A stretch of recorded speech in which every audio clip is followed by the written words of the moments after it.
Bismillahirrahmanirrahim. Assalamualaikum warahmatullahi wabarakatuh. Halo Bapak Ibu guru, peserta PPG di seluruh Indonesia.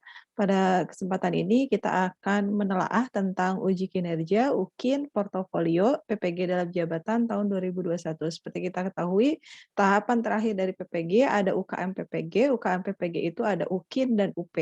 UKIN itu sejak tahun lalu, tahun 2020, ada UKIN pembelajaran dan UKIN portofolio. Sekarang kita lihat seperti apa aturan UKIN portofolio pada tahun 2021 ini.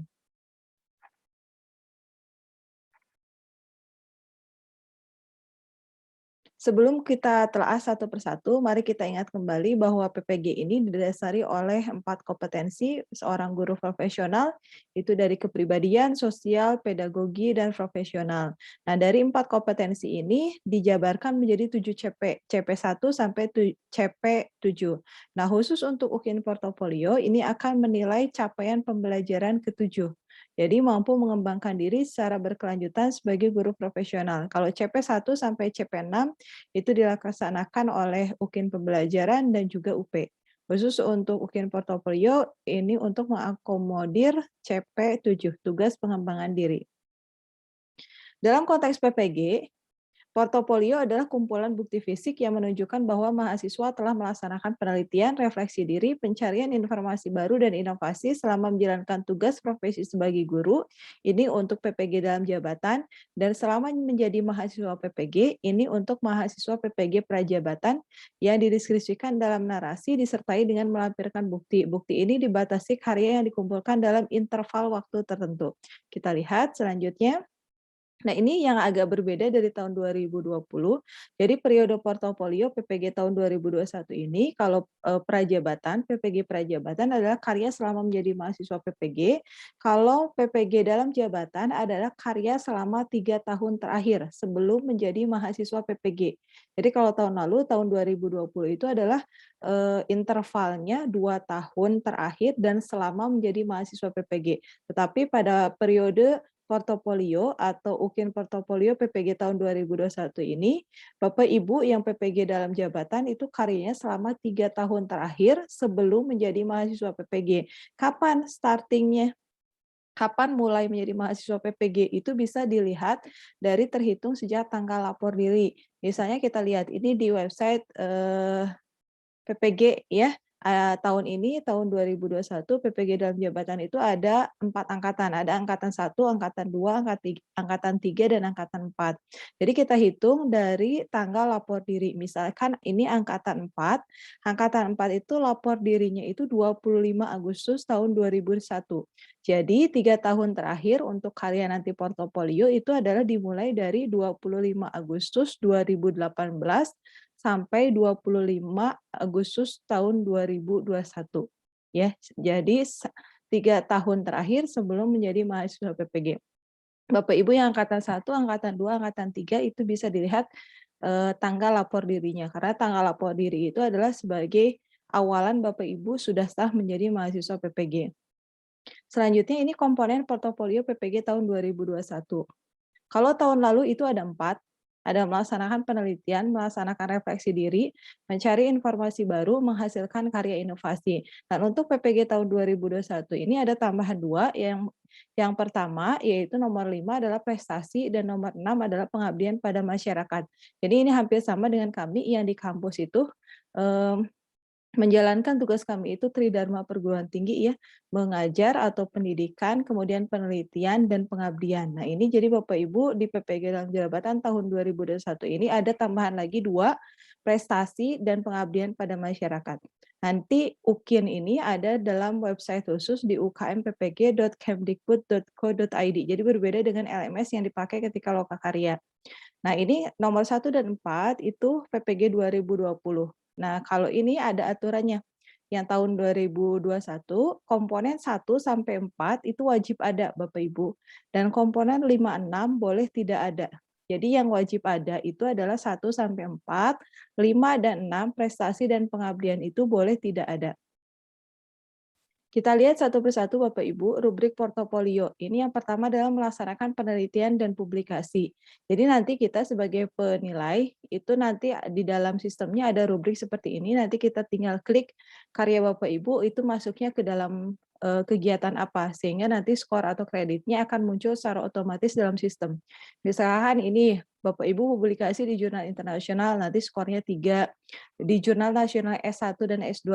S1 itu Sinta 1 dan Sinta 2 ini akreditasi jurnal dari nasional. Kemudian ini 2,5 skornya. Publikasi di jurnal ada elektronik ISSN dan DOI-nya itu 2, jurnal nasional tidak ada ISSN-nya dan DOI-nya itu 1,5.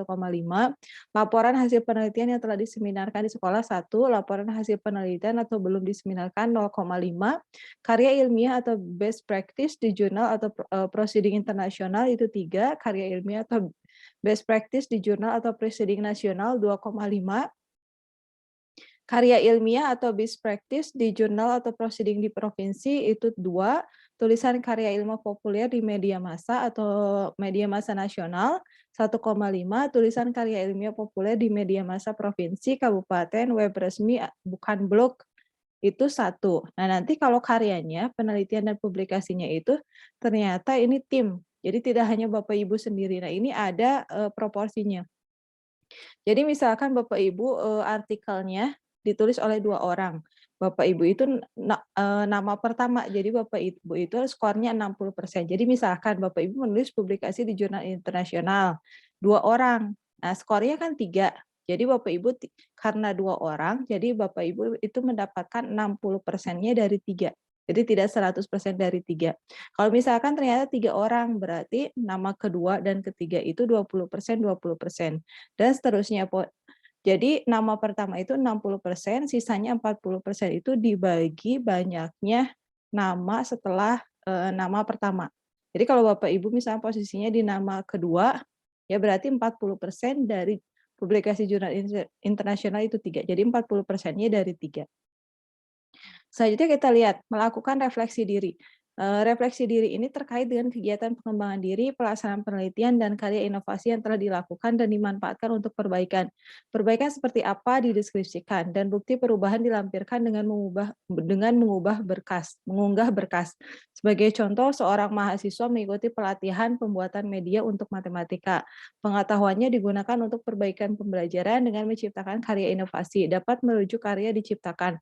Bukti perbaikan pelaksanaan pembelajaran dilampirkan pada refleksi. Nah, ini kegiatannya melaksanakan refleksi pengembangan diri termasuk perencanaan, pelaksanaan, asesmen pembelajaran 1 semester minimal 1 kali, skornya 0,5, melaksanakan refleksi pelaksanaan penelitian, skornya 0,5, melaksanakan refleksi pengembangan karya inovasi, skornya 0,5. Selanjutnya yang ketiga, mencari informasi atau pengetahuan dalam forum ilmiah. Ini ada 3, dibagi 3 bagian. Yang pertama adalah diklat latihan fungsional dan teknis. Ini ada jam-jamnya. Biasanya kalau mengikuti diklat, itu kita di halaman kedua atau di belakang dari sertifikat itu ada keterangan jamnya. Jadi kalau misalkan antara 30 sampai 80 itu 1 jam, 81 sampai 180 itu 2 skornya, 181 sampai 483, 481 sampai dengan 646, dan yang paling tinggi itu lebih dari 960 itu skornya 15. Kemudian yang kedua, paket kegiatan guru, misalnya paket pengembangan kurikulum, paket penyusunan modul, dan lain-lain. Satu paket itu minimal 3 jam pertemuan. Jadi 1 jam pertemuan itu 60 menit, satu paket poinnya 0,35. Nah, kalau misalkan kegiatan kolektif guru, misalkan Bapak Ibu melakukan lokakarya atau mengikuti lokakarya, seminar, konferensi internasional, kalau Bapak Ibu sebagai pembicara itu skornya 1. Kalau sebagai peserta, panitia, atau moderator 0,5. Kalau lokakarya, seminar, konferensinya regional, kalau pembicara 0,8, kalau peserta atau panitia moderator 0,4. Kalau tingkat nasional, kalau Bapak Ibu sebagai pembicara skornya 0,7, kalau selain itu 0,35. Kalau tingkat provinsi sebagai pembicara itu 0,6, selain itu 0,3. Kalau tingkat kabupaten sebagai pembicara 0,5, selain itu 0,25. Kalau di tingkat sekolah atau gugus, kalau sebagai pembicara 0,2, yang lainnya 0,1. Kemudian yang keempat, ini menghasilkan inovasi baru dalam pendidikan atau pembelajaran. Kegiatannya ini agak cukup banyak Bapak Ibu, jadi nanti banyak peluangnya untuk melampirkan karya inovasi baru dalam pendidikan atau pembelajaran. Misalkan menulis buku teks yang lolos penilaian Kemdikbud skornya 6, buku teks yang diterbitkan penerbit, printed atau e-book penerbit ber-ISBN itu 3, buku teks yang diterbitkan penerbit atau printed atau e-book penerbit belum ber-ISBN itu skornya 1. Buku teks yang dicetak sendiri 0,5, modul atau LKPD minimal 1 semester yang digunakan nasional itu 2, modul atau LKPD minimal 1 semester yang digunakan di provinsi, kabupaten, atau kecamatan itu skornya 1, kemudian modul atau LKPD minimal 1 semester yang digunakan di sekolah itu 0,5, buku dalam bidang pendidikan diterbitkan penerbit atau printed atau e-book ber-ISBN skornya 3, buku dalam bidang pendidikan diterbitkan penerbit atau printed atau e-book belum ber-ISBN, skornya 1, buku dalam bidang pendidikan yang dicetak sendiri 0,5, buku hasil karya terjemahan 1, buku pedoman guru 1,5. Atau Bapak Ibu menulis book chapter atau bunga rampai yang terbit nasional ber-ISBN diterbitkan penerbit atau printed atau e-book itu 1,5. Book chapter atau bunga rampai yang terbit nasional belum ber-ISBN, diterbitkan penerbit atau printed atau e-book 1, book chapter atau bunga rampai belum ber-ISBN, diterbitkan sendiri 0,5, karya teknologi kompleks 4, karya teknologi sederhana 2, karya seni kompleks 4, karya seni sederhana 2, alat peraga kompleks 2, alat peraga sederhana 1, karya praktikum kompleks 4, karya praktikum sederhana 2, anggota tim pengembangan penyusun standar, pedoman, soal, dan sejenisnya tingkat nasional atau provinsi 1. Jadi nanti Bapak Ibu ada di panduan di ukmppg.kemdikbud.go.id itu ada UKIN, ada instrumen UKIN. Yang masih ada itu tahun 2020. Di situ ada UKIN portofolio, nanti Bapak Ibu bisa download. Nah, nanti bisa baca apa yang dimaksud dengan teknologi kompleks, karya teknologi sederhana, seni kompleks, seni sederhana, alat peraga kompleks, alat peraga sederhana, karya praktikum kompleks, dan karya praktikum sederhana. Nah, sama seperti halnya tadi penelitian dan publikasi, kalau inovasi baru, kalau misalkan ini adalah karyanya tim, bukan mandiri dari Bapak Ibu, nanti ada pembagiannya sama ya. Kalau pengembang utama itu 60% dan pengembang kedua dan ketiga itu 40%. Ya, sama seperti tadi yang penelitian dan publikasi. Nah, ini kalau khusus untuk inovasi baru, jadi komponen menghasilkan inovasi baru adalah upaya mahasiswa untuk menunjukkan adanya pengembangan profesi dengan menghasilkan karya yang sesuai dengan profesinya. Karya-karya ini dilengkapi dengan bukti pernyataan keaslian karya yang ditandatangani mahasiswa di atas materai 6.000. Ini ada template-nya, jadi kita mengikuti template ini saja, tidak harus membuat baru. Jadi khusus untuk bagian yang keempat, menghasilkan karya inovasi baru, Bapak Ibu itu harus membuat surat pernyataan keaslian karya. Di atas nanti nama, kemudian tanda tangan di atas materai 6.000. Nah, bagaimana kalau karya inovasinya banyak? Ya, jadi Bapak Ibu tidak harus satu-satu materainya, tetapi bisa disatukan seperti ini. Ya, misalkan Bapak Ibu ada karya inovasinya 5, dibuat tabel saja, jadi 1 kali materai, 1 kali tanda tangan. Nah, nanti ini di-scan, kemudian nanti di-upload ke website, karena website yang untuk UKIN, itu sebagai bukti bahwa inovasi baru itu adalah betul karya Bapak Ibu. Nah, ini yang baru di PPG 2021, ini prestasi. Jadi prestasi itu mengikuti kegiatan kompetisi Bapak Ibu. Kalau mengikuti kompetisi di internasional, juaranya juara 1 sampai 5 itu skornya 3. Kompetisi di internasional hanya finalis itu skornya 2. Kompetisi nasional juara 1 sampai 5 2. Mengikuti kompetisi nasional sebagai finalis skornya 1, mengikuti kompetisi tingkat provinsi juara 1 sampai 5 1, mengikuti kompetisi tingkat kabupaten juara 1 sampai 5 0,5, mengikuti kompetisi tingkat kecamatan atau gugus juara 1 sampai 5 itu skornya 0,3. Nah, sama juga yang pengabdian, ini sama ada tingkatan levelnya. Yang pertama adalah kegiatan pengabdian berperan aktif dalam kegiatan kepanitiaan internasional. Kalau sebagai ketua skornya 3, kepanitiaan internasional selain ketua itu 2, kepanitiaan nasional ketua 2, kepanitiaan nasional selain ketua 1. Kalau berperan aktif dalam kepanitiaan tingkat provinsi, ketua 1, kepanitiaan tingkat provinsi selain ketua 0,5. Kalau berperan aktif dalam kepanitiaan tingkat kabupaten, sebagai ketua 0,5, Kemudian selain ketua 0,3. Kalau kegiatan pengabdiannya di tingkat sekolah, kecamatan, atau desa, kalau Bapak Ibu sebagai ketua maka skornya 0,3, selain sebagai ketua itu 0,2. Nah, bagaimana penilaian portofolio? Penilaian portofolio itu dilakukan oleh 2 orang, jadi dosen penguji dan guru penguji UKIN di tiap lembaga penyelenggara ujian. Jadi bukan dosen pembimbing dan guru pamong ketika PPL. Setiap dosen dan guru memberikan nilai portofolio tiap mahasiswa berdasarkan rubrik penilaian nanti secara online. Batas kelulusan UKIN itu minimal 70. Nah, tadi yang disampaikan UKIN itu kan ada 2, ada UKIN pembelajaran dan UKIN portofolio. Skornya adalah 6 kali UKIN pembelajaran ditambah 1 kali UKIN portofolio dibagi 7. Itu nilainya ketika dirata-ratakan minimal 70 sehingga lulus UKIN-nya. Nah, kita lihat ini ada contoh pengisian UKIN portofolio. Jadi mudah-mudahan Bapak Ibu dari sekarang mencoba mengumpulkan berkas-berkas atau karya Bapak Ibu 3 tahun terakhir sebelum menjadi mahasiswa PPG. Ya, nanti kemudian kalau sudah kumpulkan, kalau yang masih dalam bentuk print out nanti Bapak Ibu bisa scan karena nanti semuanya buktinya itu dalam bentuk file, soft file yang akan di-upload atau diunggah ke dalam website. Jadi dari sekarang bisa di-scan, kemudian disimpan di dalam folder-folder di laptop Bapak Ibu, misalkan folder 1 tentang penelitian publikasi, folder 2 refleksi diri, folder 3 mencari informasi baru, folder 4 karya inovasi, folder 5 prestasi, folder 6 pengabdian. Jadi masuk-masukkan karyanya.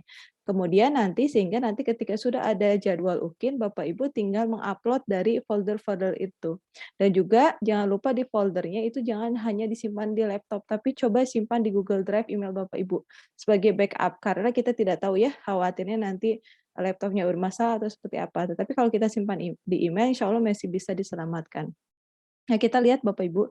Jadi nanti Bapak Ibu ketika membuka ukmppg.kemdikbud.go.id di UKIN, nanti akan muncul ya tiap komponen itu di sini disampaikan yang komponen 1 sampai 4 karena itu wajib. Kalau yang 5 prestasi dan pengabdian itu boleh tidak ada. Jadi Bapak Ibu nanti untuk prestasi dan pengabdian kurang lebihnya sama membuat narasinya. Nah, tadi setelah mengumpulkan data-data dimasukkan ke dalam folder-folder di komputer, kemudian Bapak Ibu sekarang coba membuat narasinya di file Word. Ya, jadi nanti ketika sudah dibuka websitenya, Bapak Ibu tinggal copy paste, tidak berpikir lagi untuk membuat narasi atau kalimat. Karena nanti ketika sudah masuk ke website, nanti di sini akan ada bagian, misalkan ini bagian yang wajib ya, 1 sampai 4, penelitian dan publikasi, refleksi diri, pencarian informasi baru, menghasilkan inovasi. Nah, kalau diklik 1, nanti di situ akan ada dua bagian. Yang pertama adalah kotak kosong dan yang kedua di bawahnya adalah tabel-tabel. Kotak kosong nanti akan diisi narasi atau deskripsi diri dari Bapak Ibu. Kalau yang tabel nanti Bapak Ibu untuk mengunggah file buktinya. Contohnya misalkan ini penelitian dan publikasi. Untuk mengembangkan dan meningkatkan kompetensi profesional saya melakukan berbagai penelitian, baik penelitian tindakan kelas, penelitian kajian, dan juga penelitian survei. Penelitian-penelitian ini baik penelitian mandiri maupun kelompok. Dipublikasikan di jurnal ilmiah agar dapat dibaca lebih banyak oleh orang. Penelitian yang saya atau kami lakukan selama 2 tahun terakhir diantaranya atau 3 tahun terakhir untuk karya Bapak Ibu, misalkan judulnya apa, penulisnya siapa, kemudian hasil penelitian survei yang dipublikasikan di jurnal internasional bereputasi, terindeks Scopus dan Thomson, yakni Problems of Education in the 21st Century tahun 2020 nomor 78, isu nomor 1, halaman ini 80 sampai 101. Kemudian yang kedua, optimalisasi penemuan terbimbing, ini karya yang kedua, artikel yang ketiga, kemudian, nah di sini berarti ada 3 artikel. Jadi Bapak Ibu untuk penelitian publikasi langsung tuliskan, misalkan penelitian mandiri misalkan ya, saya melakukan penelitian mandiri di jurnal internasional, judulnya apa, jurnalnya apa, kemudian tahun berapa terbitnya, volumenya, nomornya, halamannya, ya. Kalau misalkan dengan tim, berarti Bapak Ibu sebutkan Bapak Ibu itu namanya sebagai nama pertama, kedua, atau ketiga. Di jurnalnya apa, judulnya apa, kemudian identitas yang lainnya ya, identitas jurnalnya. Jadi Bapak Ibu langsung saja tulis peneliti, mandiri atau kelompok, kemudian judul penelitiannya apa, identitas jurnalnya apa. Ya, jadi lebih lebih lebih terarah sehingga kami yang membacanya sudah jelas, oh. Nah, nanti kalau sudah dideskripsikan, nanti Bapak Ibu akan mengisi tabel seperti ini. Ini adalah bagian untuk mengunggah ya atau mengupload dari buktinya. Misalkan tadi kan dituliskan Bapak Ibu itu misalkan menuliskan 4 artikel selama 3 tahun terakhir. Nah, nanti di sini ditulis judul dan penulisnya, kemudian jenis karyanya apa, hasil penelitian, tempat publikasinya di mana, tahun terbit, edisi, volume, keterangan misalkan Bapak Ibu penulis ketiga dari 4 penulis, kemudian jurnal internasional. Atau misalkan yang terakhir ini penulis ke-1 dari 2 penulis jurnal internasional. Nah, nanti kami penguji ini akan mengklik di sini skornya ya. Ini nanti dicocokkan dengan rubrik tadi. Misalkan ini ya, tadi internasional, internasional itu kan skornya 3, tapi Bapak Ibu itu sebagai penulis ketiga. Berarti kan 40% ya, 40%, 40% tapi dibagi 2 lagi, karena kan penulis ketiga, ya berarti artinya ada 3 penulis. Nah, selanjutnya kita lihat tentang refleksi diri, komponen yang kedua, yang wajib yang kedua. Misalkan ini deskripsinya untuk meningkatkan kualitas selama mengabdi menjadi pendidik, upaya perbaikan diri selalu saya lakukan. Dengan mencermati permasalahan yang saya hadapi dan menggunakan hasil penelitian yang saya ikuti. Saya melakukan berbagai perbaikan. Ketika melakukan ulangan harian, saya melakukan analisis butir soal untuk mengetahui daya serap indikator tiap KD dan daya serap masing-masing siswa. Terlampir hasil analisis daya serap baik di semester ganjil maupun di semester genap. Hasil analisis daya serap ini digunakan untuk melaksanakan pembelajaran remedial bagi siswa-siswa yang belum mencapai KKM, karena pembelajaran setiap hari sudah dilakukan pukul 7 sampai 16.30, maka pembelajaran remedial dilakukan melalui menyusun tutorial pembelajaran ulang di YouTube. Kata kunci, namanya, channelnya apa, kemudian sebagai contohnya diberikan link YouTube-nya untuk pembelajaran tutorial. Mencermati hasil PTK yang saya lakukan dan juga menggunakan pengalaman pelatihan menuliskan soal hot, saya berusaha memperbaiki pembelajaran yang saya lakukan, khusus bertujuan untuk melatihkan keterampilan siswa untuk berpikir tingkat tinggi.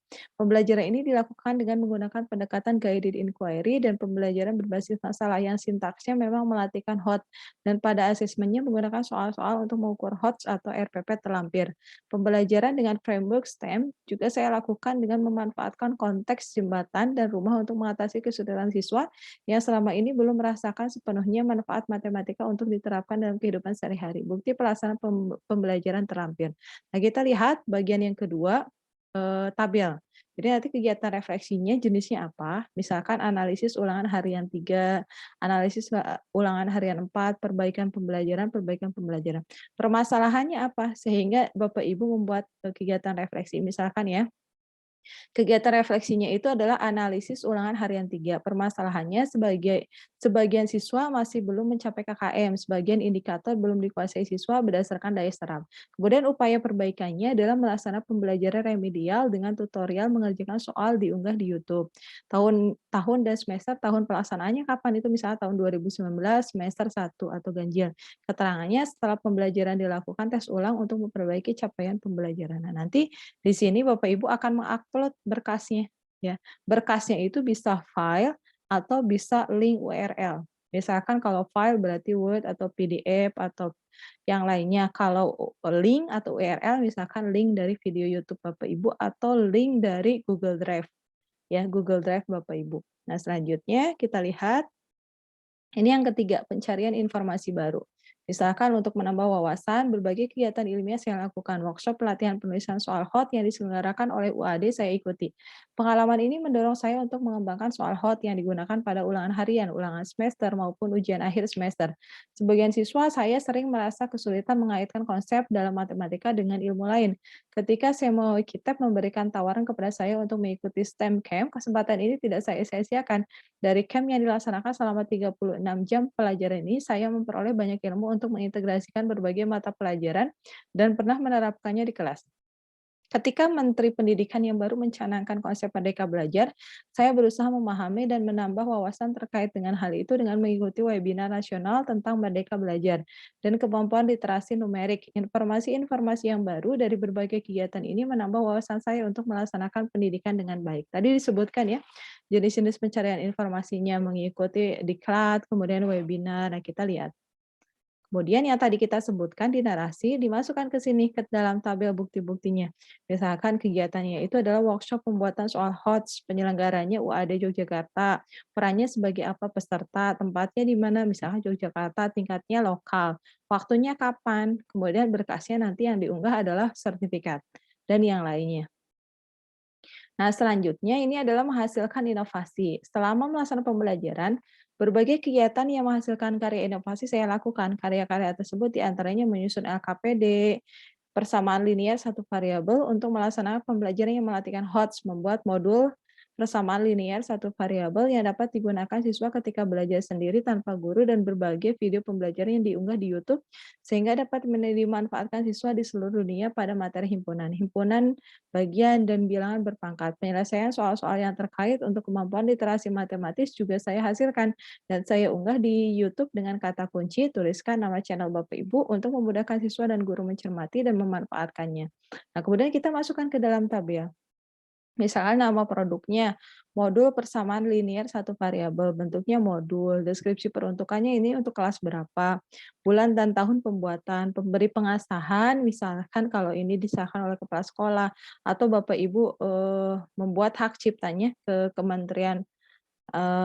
kementerian di Jakarta melalui online ya pendaftarannya, atau misalkan Bapak Ibu di sini ada Bapak Ibu nama produknya adalah bilangan berpangkat kelas 7, bentuknya itu adalah video pembelajaran. Dalam kurung ini ada link YouTube-nya, kemudian deskripsinya peruntukan kelas berapa, bulan dan tahun pembuatannya kapan. Nah, nanti berkasnya contohnya misalkan ini, kalau yang modul itu pasti berkasnya adalah bentuknya file, ya bisa Word atau PDF. Tapi kalau misalkan ini YouTube, video pembelajaran, pasti nanti di berkasnya kami penguji akan melihat di sini pasti link YouTube. Dan ketika diklik langsung ke YouTube Bapak Ibu, ya. Nah, itu Bapak Ibu mungkin yang bisa disampaikan sekali lagi yang berbeda dari tahun lalu 2020. Kalau 2021 ini adalah karya 3 tahun terakhir sebelum menjadi mahasiswa PPG. Kemudian yang kedua, tahun lalu ada 4 komponen, tahun ini ada tambahan 2 komponen yaitu prestasi dan pengabdian. Tapi komponen 1 dan komponen 4 itu wajib, komponen 5 dan 6 prestasi dan pengabdian itu boleh tidak ada. Jadi Bapak Ibu yang membutuhkan materi ini untuk membantu Bapak Ibu bagaimana menyiapkan UGM portofolio, boleh silakan menuliskan alamat emailnya di kolom komentar. Sekali lagi selamat berjuang Bapak Ibu, tetap ikhlas dan bersemangat menjalani PPG. Banyak yang mendoakan Bapak Ibu, semoga Bapak Ibu lulus PPG tahun 2021. Amin. Tetap semangat. Terima kasih. Assalamualaikum warahmatullahi wabarakatuh.